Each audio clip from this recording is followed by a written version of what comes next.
Metrópole Entrevista.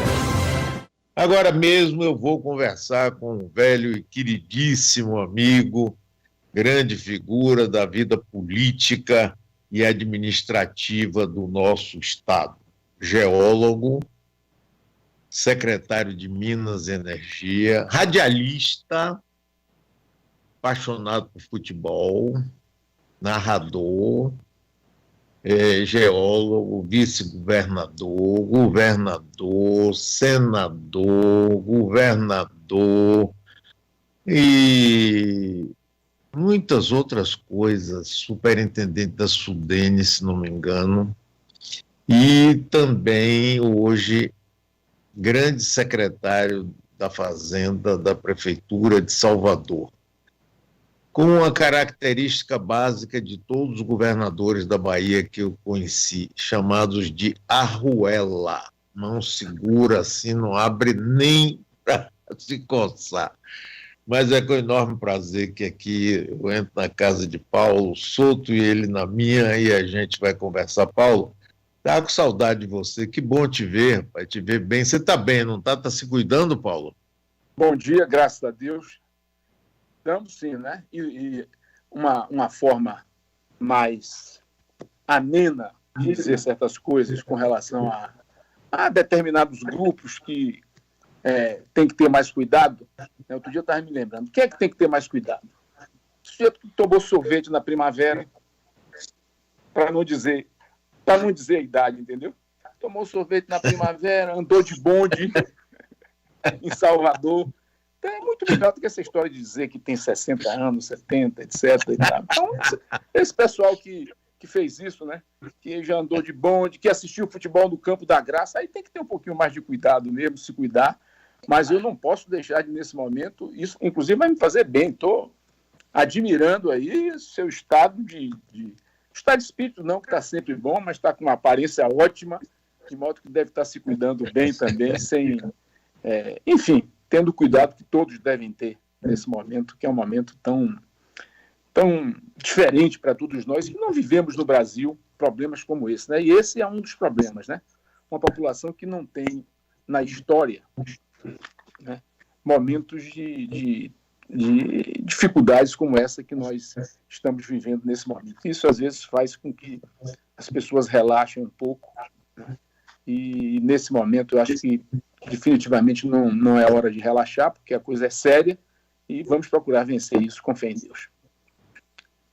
Paulo, eu gostei dessa forma com que você indicou a nossa cronologia, que nós somos do mesmo tempo, né? Pegamos bonde, eita, pegava tanto bonde, rapaz, bonde, sorvete da primavera ali na Praça Marconi, ali no Relógio de São Paulo. Ou então naquela Kombi com a sinetinha. Na Kombi que ficava tocando sino, rapaz, Ave Maria, futebol aqui na Graça, tudo isso. Gostei, Paulo, gostei. Agora vou usar isso, lembrar de outras coisas. Pois é. Paulo, você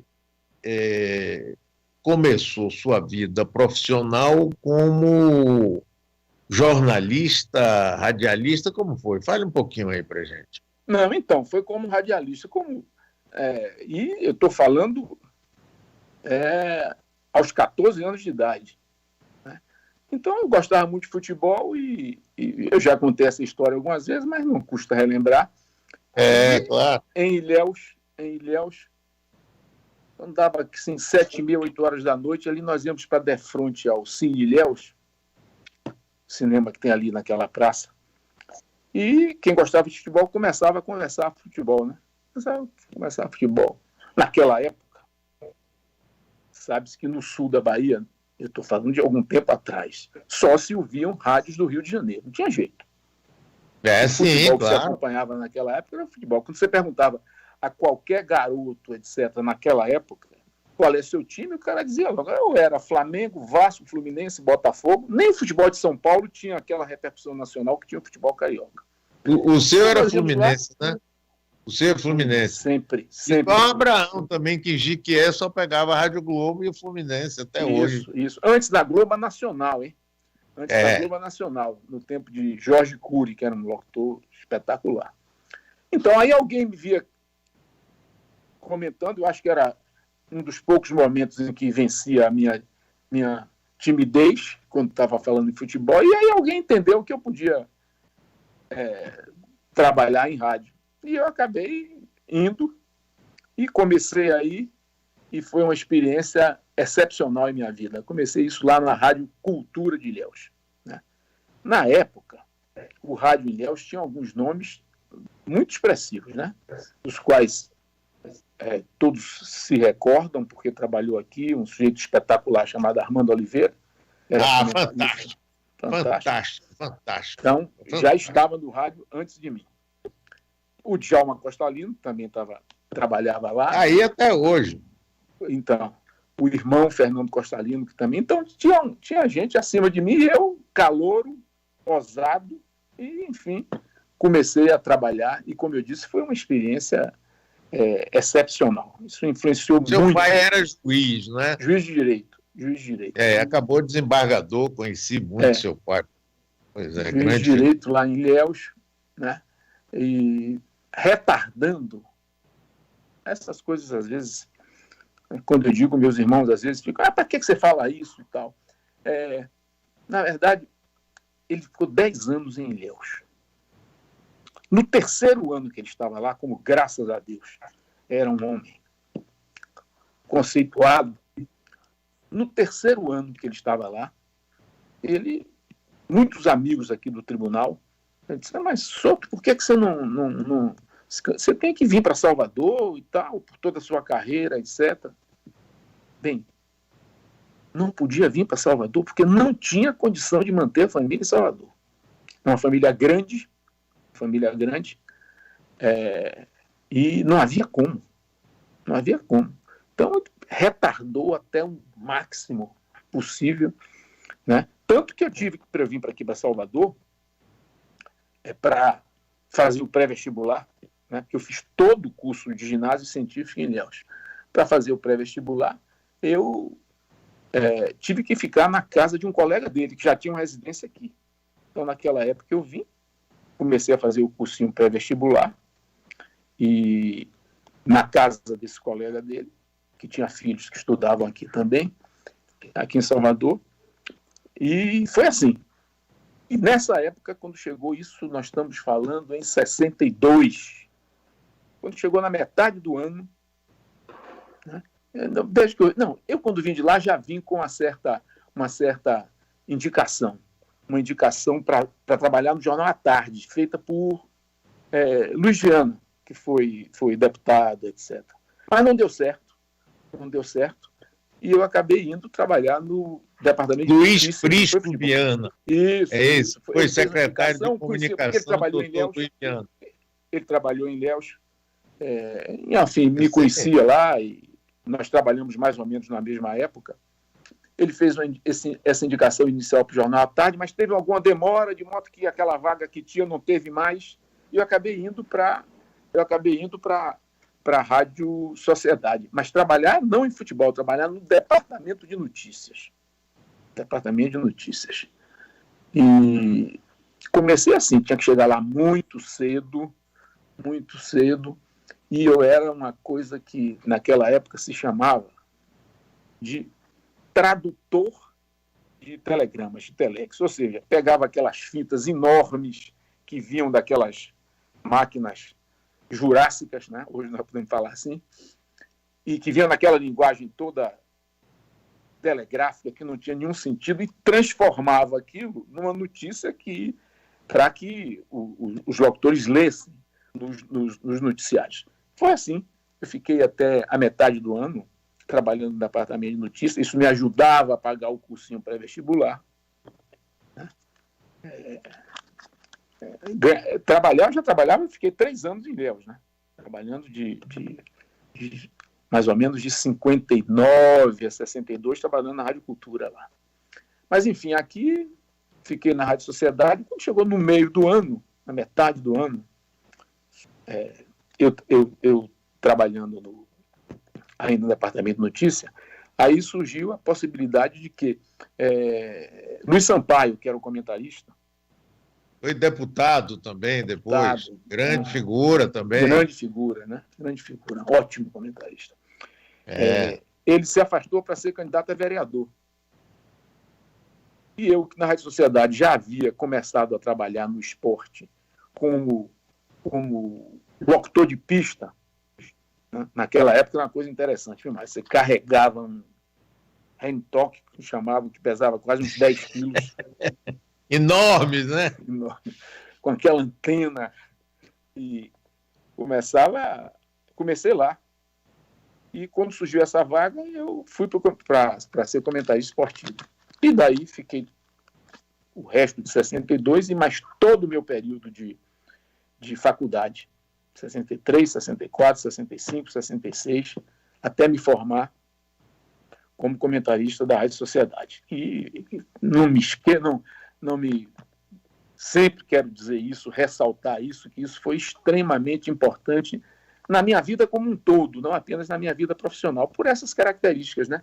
Uma certa timidez, etc., que o rádio conseguiu melhorar um pouco no meu temperamento, né? Porque era E você já tinha escolhido estudar geologia desde sempre? Assim, lá em Ilhéus. É? Não me pergunte muito por que não. Porque era uma carreira nova, né? Eu acho que muito nova naquela época no Brasil. Não tinha as faculdades tinham pouquíssimas faculdades de geologia no Brasil. A Bahia teve uma, né? E aí um pouco de modismo, um pouco aqui muito por conta da Petrobras, né? Que isso, que estimulou muito esse curso, exatamente, etc. Muitos dos professores eram professores da Petrobras, também eram professores, muitos estrangeiros também, os livros todos em inglês.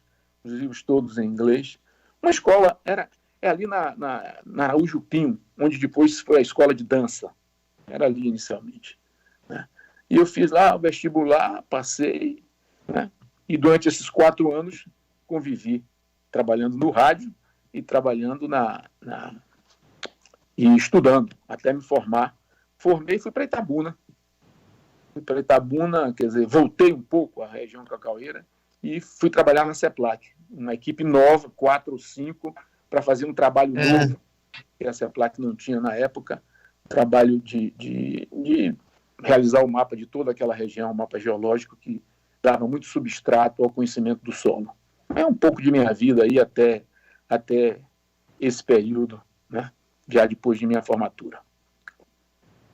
Sim, e aí, como é que você chegou ao serviço público na Secretaria de Minas e Energia? Então, e com o nosso querido e saudoso Toninho, que era malvado e era bondoso. Grande Antônio interessante, Carlos. Ainda não foi. Eu comecei no serviço público ainda no governo de Roberto Santos. Depois do primeiro governo de Antônio Carlos. Primeiro governo de Antônio Carlos, secretário de Minas e Energia, era Mascarenhas, que continuou. Foi o único secretário que continuou no de Roberto. Então, eu tinha um colega de turma, que faleceu recentemente, que era um dos meus melhores amigos. E ele trabalhava lá e acho que acabou indicando lá para Mascarenhas. E eu comecei a trabalhar, né, na minha área, né, na área mineral, como coordenador da produção mineral. Comecei aí, trabalhei aí, só que na sucessão, quando Antônio Carlos voltou ao governo, ele pediu a Mascarenhas para fazer algumas indicações, né? Mascarenhas me colocou numa lista de pessoas que ele considerava que deviam continuar trabalhando, especificamente sem dizer para que cargo, né? Eu nunca pensei em ser secretário. Aliás, ao contrário, cheguei a dizer até que não queria ele e ele não entendia, depois que na primeira conversa que eu tive com o Antônio Carlos. Eu disse, não, mas ele sem dizer o que era. Mas, Paulo, deixa eu interromper você um minuto. Nós que conhecemos o Antônio Carlos tão bem, você chega numa conversa dessa e diz que não quer, aí na hora que você sai, ele vira para o primeiro que Tá tiver. doido para ser. Só pensa nisso. Eu Exatamente. adorava essas coisas. Mas, sinceramente, eu não pensava. Se eu acredito em você, rapaz, que eu lhe não conheço, eu pensava em ser acredito. secretário, porque eu tinha uma mentalidade, eu tinha minha ambição, entre aspas, era muito setorial. Eu queria continuar na minha profissão fazendo alguma coisa ligada à área de geologia, de mineração, porque o Mascarenhas estava fazendo um excelente trabalho. Naquele momento, a Secretaria de Minas e Energia era um modelo, na Bahia, era um modelo para o Brasil todo.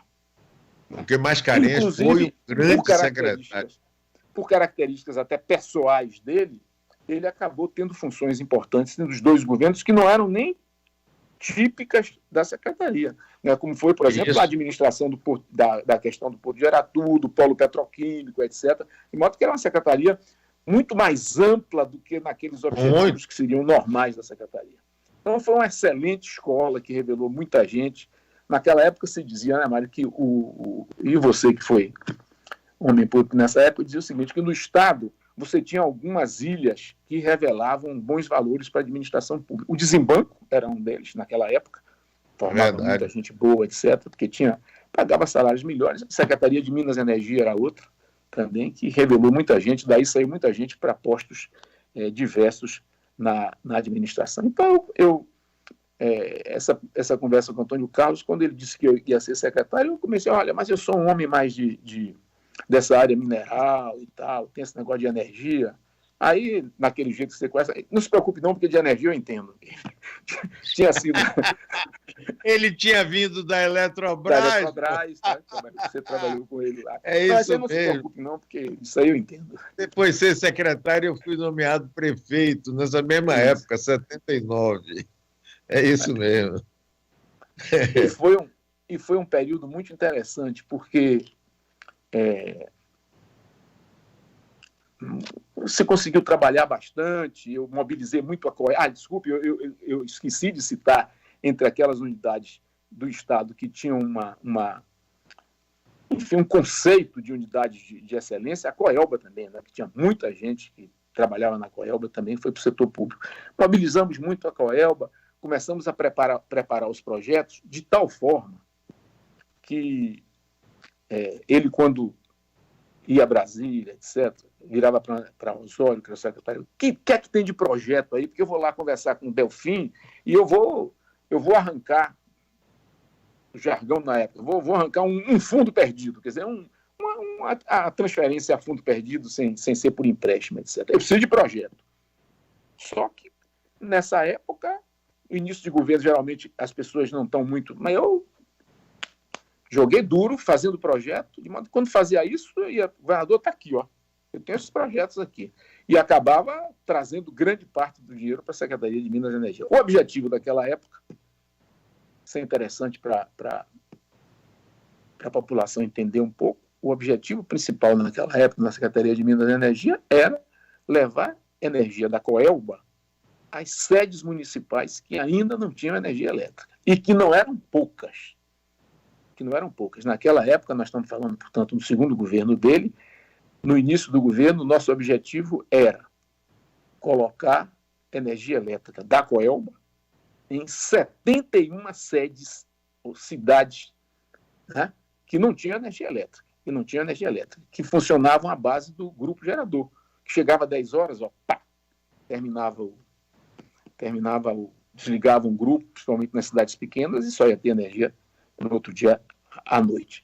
Então, esse foi um objetivo, a gente preparava projeto e tal, de tal forma que no fim do governo, e eu me lembro disso muito bem, nós eletrificamos a última das sedes municipais daquela época, que não tinha energia elétrica, o Longico, essa cidade muito interessante, mas que poucos baianos conhecem, né, chamada Gentil do Ouro. Essa foi a última sede a ser eletrificada. Na região de Irecê, não é na região de Irecê? Isso, um pouco mais mas já mais na área fora do platô, já na área mais serrana. Então, essa foi a última sede desse trabalho que foi muito interessante, além do trabalho todo de geologia e mineração, que foi muito bem estruturado Mas aí aconteceu uma coisa interessante, Paulo, que foi o seguinte: quem que vai ser o candidato de Antônio Carlos para a eleição?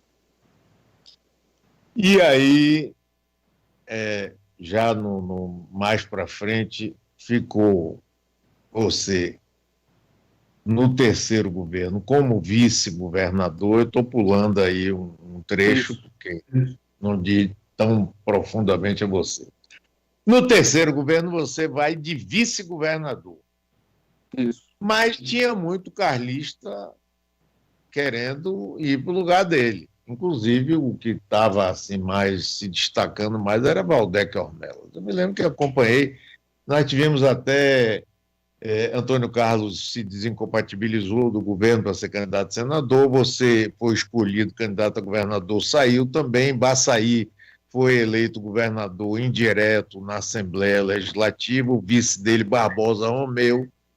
E eu me lembro que um dia eu fui convidado para um almoço em Ondina, em que estava Antônio Carlos, em Baçaí, você e Antônio Carlos, você, eu e em Baçaí, nós quatro, para discutir ideias sobre sua campanha e tal.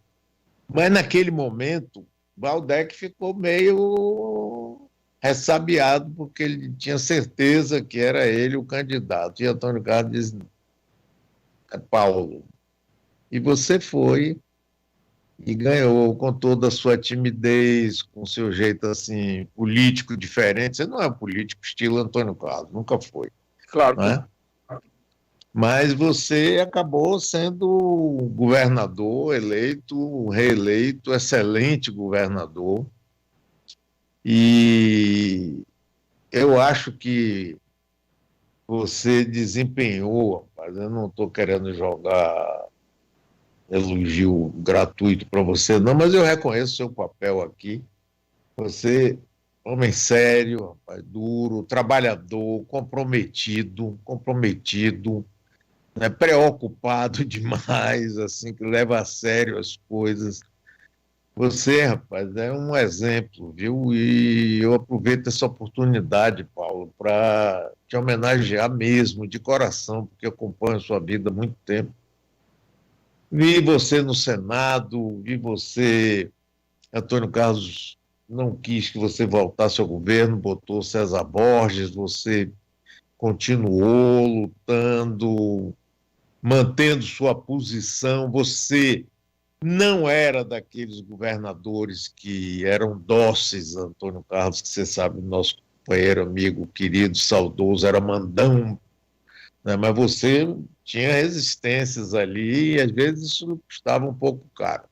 Mas você resistia e isso é uma coisa de prova de caráter.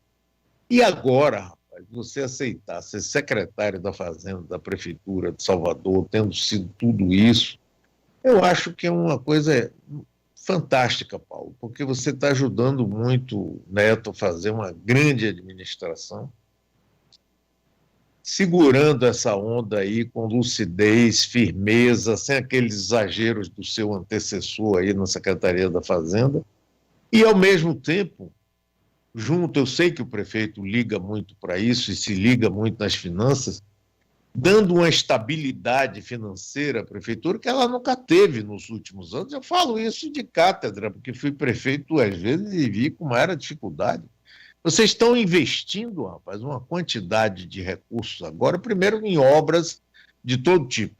E agora, rapaz, com esse Covid aí, deve estar sugando os cofres da prefeitura. Eu queria que você falasse um pouco agora como é que você está trabalhando isso aí, Paulo. Isso é interessante, Mário, porque nós temos que, nessa hora, sendo sincero, é o seguinte, essa crise, qual é o grande diferencial? É que a crise pegou a prefeitura absolutamente equilibrada. Pois é. Até março é uma história. Até março é uma história. De março para cá, de abril para cá, é uma história diferente. Mas o grande diferencial da Prefeitura de Salvador foi realmente que, claro que ninguém ia prever uma crise dessas dimensões, não. Mas era uma cultura, a cultura do equilíbrio, a cultura de não fazer gastos que não que não tivessem substrato. E nisso, realmente, essa é a regra de ouro da administração do prefeito ACM Neto. Ele administrou isso com todo cuidado desde o princípio, e a Secretaria da Fazenda foi realmente, eu diria que, um dos braços executores, que é a outra muito importante também, muito importante. Então, todas são importantes, mas, sem dúvida nenhuma, o trabalho da Casa Civil, sob a orientação do secretário Luiz Carreira, que é um secretário responsável, inclusive, por uma parte pelo orçamento e pela coordenação das obras, de modo que a prefeitura começou a crise absolutamente equilibrada. Agora, eu fico imaginando uma crise dessas dimensões, né, se pegasse a prefeitura, e não quero aqui, não quero falar... Não, mas eu quero pegar. Imagine se o prefeito fosse aquele cidadão que estava aí, João Henrique. Rapaz, a cidade estava completamente destruída em termos de saúde. Eu não sei se eu acho que sim, mas sim, a população certeza. perceber isso, quer dizer, essa é uma diferença, né? A gente enfrentar uma crise com essa proporção, né? Com essa proporção, eu depois posso dar alguns números aqui, mas enfrentar uma crise com essa proporção, porque o que é? É uma crise que você tem, ao mesmo tempo, olha que conjunção mortal, queda de receita e aumento de despesa, né? Nós tivemos, por exemplo,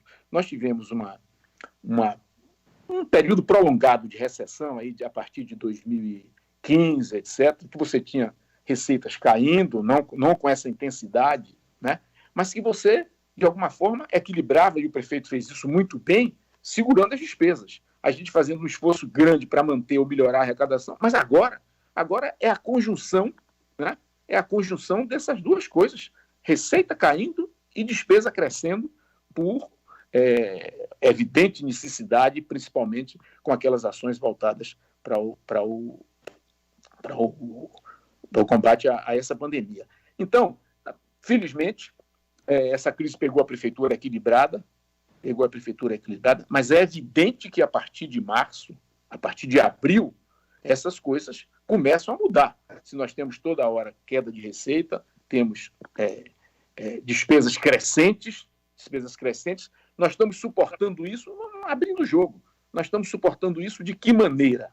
No primeiro momento, utilizando recursos de poupança do orçamento desse ano, né? Quando a crise nos pegou, em final de março, a prefeitura tinha uma poupança apenas do orçamento desse ano, né? Ao final de março, nós tínhamos uma poupança. A poupança que eu quero falar aí é a diferença entre a receita e a despesa corrente. Eu não estou falando daquelas receitas e de despesas de capital, porque aí são recursos específicos, etc., de operações de crédito que só podem ser usadas para isso. Mas nas despesas correntes, nós tínhamos uma poupança de 400 milhões. Então, esse é o recurso que nós começamos a gastar um pouco em março, um pouco em abril, um pouco em maio, e que vai chegar, naturalmente, num período agora aí, que eu imagino, fim de maio, início de junho, essa poupança do orçamento desse ano, essa poupança vai ser consumida. E aí? Por causa desse equilíbrio, nós temos superávites financeiros de exercícios anteriores. E vamos começar a utilizar esses superávites financeiros de exercícios anteriores para o quê? Para se manter, né, principalmente esse nível de despesa que o prefeito está encarando com muita firmeza, sobretudo aquelas despesas resultantes, aquelas próprias da área de saúde, que são fundamentais. A prefeitura, inclusive, com o objetivo de melhorar a situação, ela está investindo em ações na área de saúde que não são propriamente da responsabilidade dela, mas nessa hora é bobagem ficar dizendo que isso aqui é responsabilidade de tal ente, federal, estadual. Essa hora todo mundo que puder tem que ajudar. O prefeito entendeu isso, por exemplo, na ampliação dos leitos de UTI, portanto, numa ação importante também da ação que está sendo desenvolvida pelo governo do Estado. mas, sobretudo, também, e isso está entrando com muita firmeza, em alguns programas para as populações mais vulneráveis, né? Onde a situação realmente é muito difícil. Então, esses dois vetores aí, tanto na área de saúde como na área social, têm sido objeto de uma preocupação grande da Prefeitura, fazendo o que está no limite delas para poder socorrer essa população. E, claro, que, além disso, nós vamos contar, esperamos contar, com esses recursos que serão provenientes do governo federal, né? Objeto daquele projeto que já foi aprovado aí já há algum tempo, que o presidente está para sancionar, e o prazo de sancionar é até amanhã. Aqueles recursos. Amanhã é o prazo fatal. Amanhã é o prazo fatal. E você viu Paulo Guedes dizendo: tratamos eles bem, largamos a bomba no colo dos governadores e prefeitos de segurar o aumento de salário até o final de 2021. Mas, Paulo, já que o tempo da gente está esgotando, infelizmente, quanto a Prefeitura já investiu especificamente no combate ao Covid? Então, nós já empenhamos recursos, só na linguagem para quem não empenhar, recurso significa esse dinheiro está separado e vai ser gasto em despesas que nós já nos comprometemos. E aí eu estou falando especificamente para esse negócio do Covid. 148 milhões, dos quais nós já havíamos pago quase 90 milhões. Isso em 1 mês e meio, 2 meses. 1 mês e meio, 2 meses. Então, esse número vai aumentar, eu diria que exponencialmente nos próximos meses, mas nós nem recebemos, por exemplo, só para ter ideia, nós não recebemos recursos federais equivalentes a essas despesas, não. Grande parte desses recursos aí, 75% desses recursos aí são recursos próprios da Prefeitura de Salvador. Eu não estou dizendo isso por nenhuma... Eu quero ao contrário. Eu gostaria que nós estivéssemos investindo isso aí com 100% de recursos federais, né? E eu espero que venha nesse projeto que foi aprovado, né, e que o presidente deve sancionar, né, porque tem, além dessa questão aí dos salários, né, tem outra coisa aí que eu acho que está retardando um pouco aí, que é o problema de garantia de operações de crédito que foram feitas, né, no exterior. Que os estados estão admitindo que não vão pagar e que o governo federal vai pagar, e isso cria um certo mal-estar com as entidades internacionais. Talvez isso aí tenha sido objeto desse certo retardo nisso aí. Mas,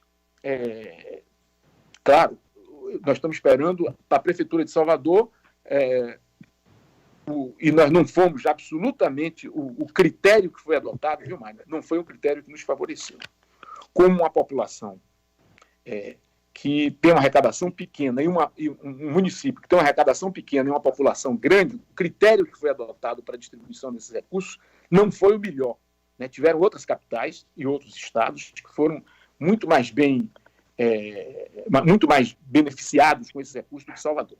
A previsão para Salvador é 218 milhões em 4 parcelas, né? 4 parcelas, o que ajuda, mas não vai absolutamente repor as nossas perdas, né? Eu estava vendo aqui, nós já perdemos aí, apenas de receitas próprias em 2 meses, né? Abril e maio, nós já perdemos aí alguma coisa da ordem de 100 milhões de reais. E até o final do mês, esse número vai aumentar muito. 100 milhões de reais só de receitas próprias em 2 meses. Isso para uma prefeitura é muita coisa. Muito, claro. Né? Nós estamos mantendo o que nós estamos mantendo? Nosso compromisso em dia. Alguém me pergunta, até o horizonte que eu consigo enxergar,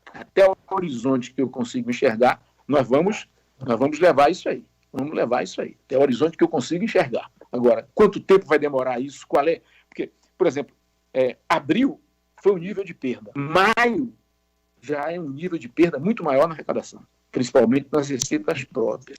Junho, como é que vai ser? Não sei, né?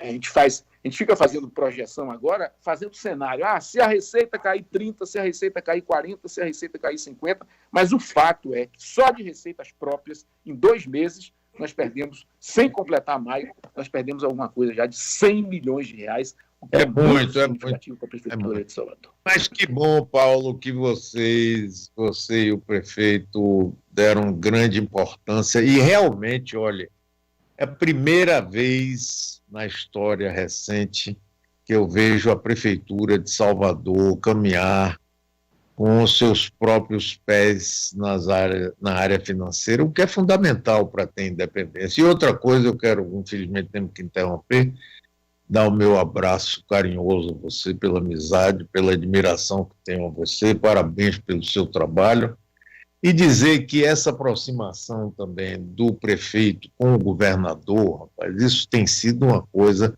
que repercutiu nacionalmente de uma forma fantástica. E para mim, Paulo, tem uma coisa que é o seguinte, é a revelação de dois grandes líderes, porque é numa hora dessa que você vê quem é líder mesmo. Cada um tem um partido, tem uma ideologia, na hora da briga vão brigar, vão disputar, mas a Bahia hoje revelou dois grandes líderes, e isso é uma riqueza para a gente, ao contrário da maioria dos estados brasileiros que não contam com isso. Então, nós temos que valorizar esses homens, valorizar as equipes e louvar e dizer, nós não podemos perder esses nossos líderes. E você é uma parte importante disso aí. E você é uma parte importante disso aí, Paulo Ganem Soto, meu querido amigo Preó. Um abração para você, firme e forte. Você sabe que conta aqui comigo sempre, com minha amizade e minha admiração. Viu? Um bom dia e um abração para você. Muito obrigado aí, Mário, obrigado por tudo, obrigado pelo seu carinho, pelo estímulo, né? E com fé em Deus vamos continuar trabalhando aí e conhecer um momento novo depois dessa crise aí, que é o que todos os baianos e todos os brasileiros esperam com muita ansiedade. Muito obrigado a você e um bom dia para todos os amigos da Metrópole.